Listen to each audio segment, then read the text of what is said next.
Brian, talk to us. What's one piece of advice you can give us this Monday morning? Oh, first of all, always be prepared for a video call and don't think it's just audio. Put a better t-shirt on, number one. It's a cool shirt. Yeah. I may lose all my business with this piece of advice, but I'm going to tap some people in the chest and I would say, you got to grow up in the business world.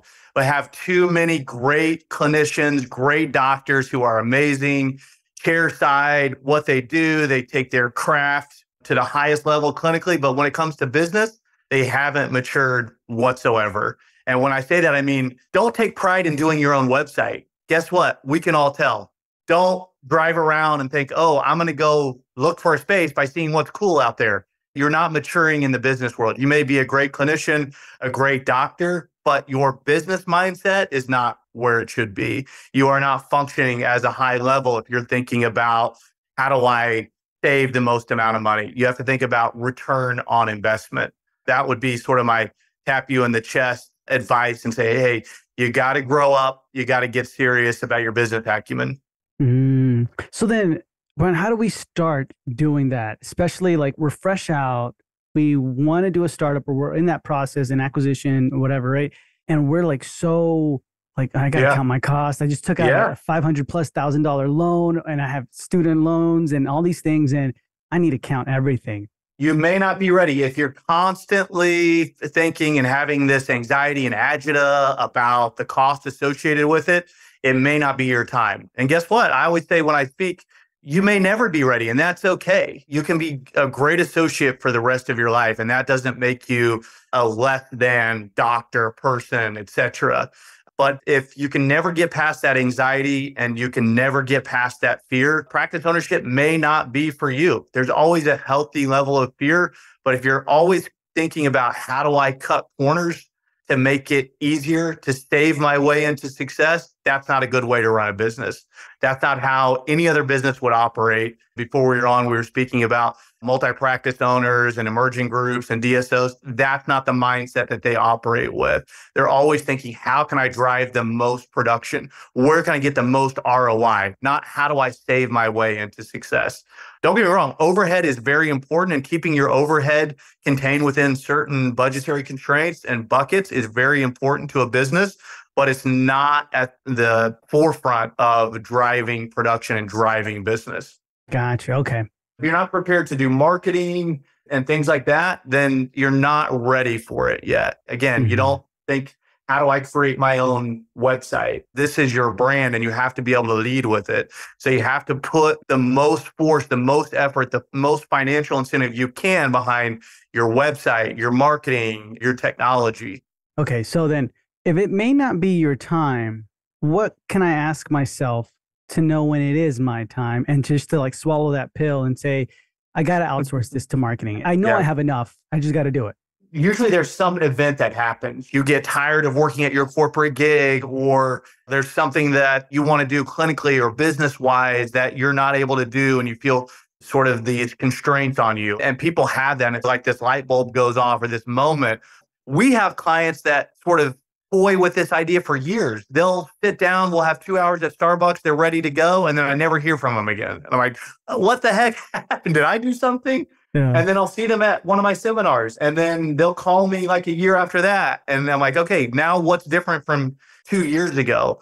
And I can tell when they're really ready, because then they say, you know what? Something happened and I'm just tired of it. I'm completely ready to go. So sometimes you have this life event that may be in the negative, and it drives you into doing your own thing.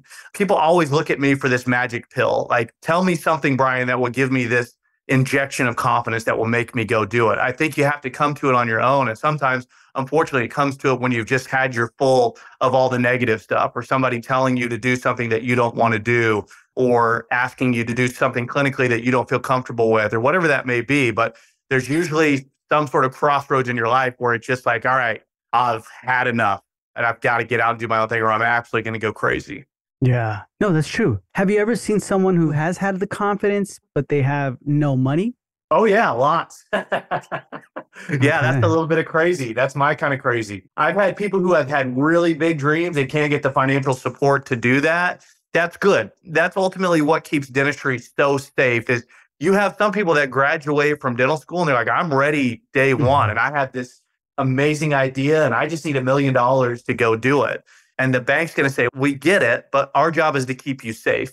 So let's wait a little bit. Let's get some experience under our belt. See if that idea that you had upon graduation is the same in 2 years, or maybe you've morphed or changed a little bit. So it's great to have that passion and that energy, but it's also great to have institutions behind you saying, hey, we appreciate that, but we also want to keep you safe. And there's some structure to these deals. And that's what keeps the failure at almost 0%. So it sounds like it's better to have that, let's go get it, confidence kind of thing. And then there's institutions that tell you, like, hey, slow it Right. down, right? There's little speed bumps instead of you being the guy who's like, I'm going to take it super slow Yeah. and Yeah. safe and everything. But you'll still have institutions that say, slow it down, kind of a thing. I'm a serial entrepreneur. You got to be a little bit crazy to be an entrepreneur, right? You have to be able to at some point throw caution to the wind and say, I don't know what's going to happen, but I feel like this is a mitigated risk. I've done everything that I can possibly do.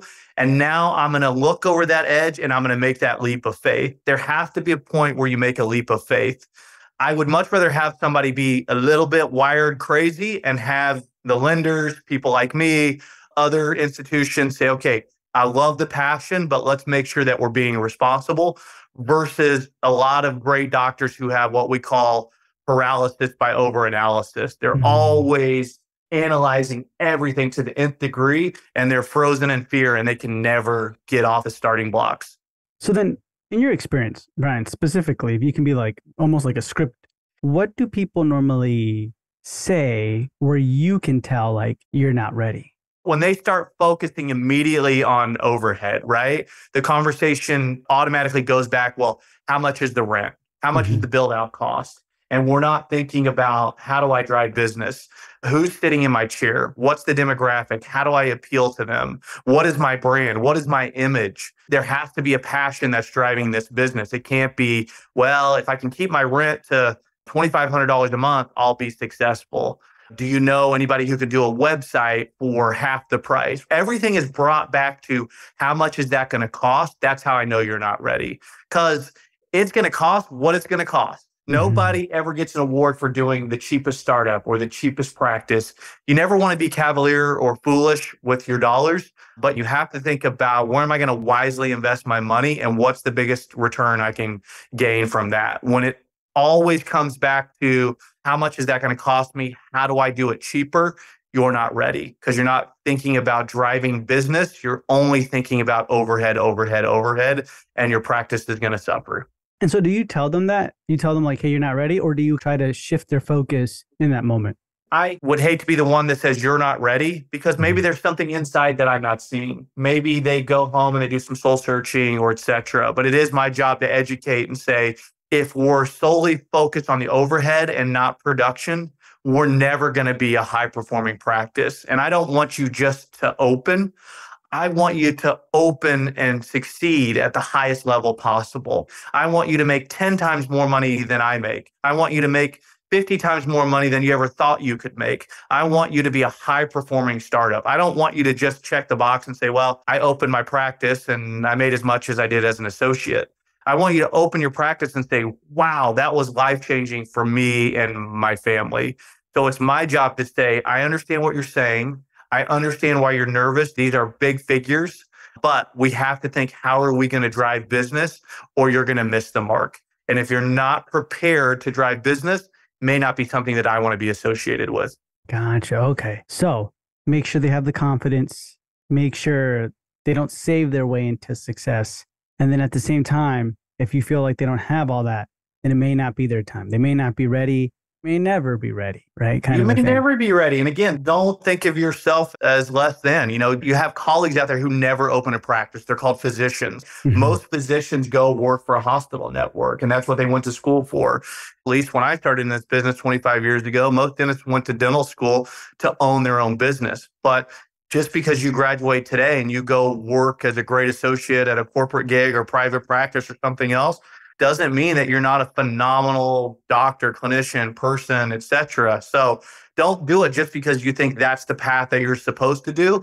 do it because you have this drive within you and you feel like if I don't do it, it's going to eat me up when I look back on a life of regret. There's nothing worse than a life of regret. But don't think that somebody else's path has to be your path.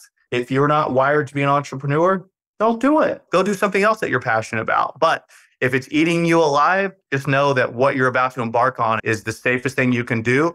You just have to approach it like a business and not purely from a clinical standpoint, because it's a business first and foremost. Gotcha. Awesome, Brian. I appreciate your time. And if anyone has further questions, you can definitely find them on the Dental Marketers Society Facebook group, or where can they reach out to you directly? You can hit us up on our website, which is Roam, ROAM, RoamCommercialRealty.com. You can email us directly, info@RoamCommercialRealty.com. So that's going to be in the show notes below. And Brian, thank you so much for being with me on this Monday morning episode. Thanks for having me.